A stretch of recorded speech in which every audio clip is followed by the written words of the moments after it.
दशकम् 80 स्यमन्दकम् सत्राजिदस्त्वमथलुब्धवदर्कलब्धं दिव्यं स्यमन्दकमणिं भगवन्नयाचीः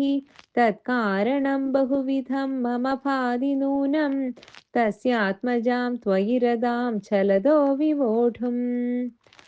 अदत्तं तं तुभ्यं मणिवरमनेनाल्पमनसा प्रसेनस्तत्प्रादागळभुवि वहन् प्राप मृगयाम् अहन्नेनं सिंहो मणिमहसि मां सभ्रमवशाद् कवीन्द्रस्तं हत्वा मणिमपि च बालाय ददिवान् शशंसु सत्राजिद्गिरमनुजनास्त्वामणिहरं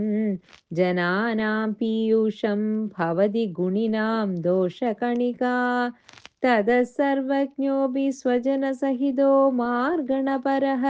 प्रसेनं तं दृष्ट्वा हरिमभिगतो भूकविगुहाम् भवन्तमवितर्कयन्नदिवया स्वयं जाम्बवान् मुकुन्दशरणं हि मां कैहरोधुमित्यालपन् विभो रघुपदे हरे जय जयेत्यलं मुष्टिभिः शिरं तव समर्चनं व्यथितभक्तचूडामणिः बुद्ध्वाथ तेन दत्तां नवरमणीं वरमणिं च परिगृह्णन् अनुगृह्णन्नमुमागा सपदि च सत्राजिदे मणिं प्रादाः तदनु स खलु व्रीळालोलो विलोलविलोचनां दुहितरमहो धीमान् भामां गिरैव परार्पिताम् अदिदमणिना तुभ्यं लभ्यं समेत्य भवानपि प्रमुदितमनास्तस्यैवादान् मणिं गहनाशयः व्रीळाकुलां रमयति त्वयि सत्यभामां कौन्तेयदाह कथयाथ कुरून् प्रयाते हि गान्धिनेयकृतवर्मगिरा निपात्य सत्राजिदं शतधनुर्मणिमाजहार शोकात् कुरूनुपगदामवलोक्य कान्तां हत्वा द्रुतं शतधनुं समहर्षयस्तां रत्ने सशङ्क इव मैथिलगेहमेत्य रामो गदां समशिशिक्षत धार्तराष्ट्रम्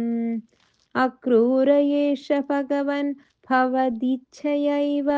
सत्राजिदकुचरितस्य युयोजहिंसाम् अक्रूरदो मणिमना कृतवान् पुनस्त्वं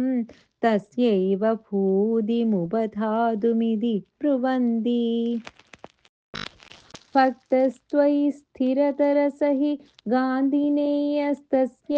कापथमदि कथमीश जादा विज्ञानवान् प्रशमवानहमित्युदीर्णं गर्वं ध्रुवं शमयितुं भवता कृतैव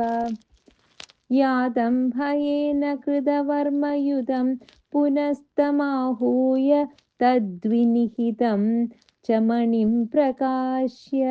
तत्रैव सुव्रतधरे विनिधाय तुष्यन् भामाकुचान्दशयन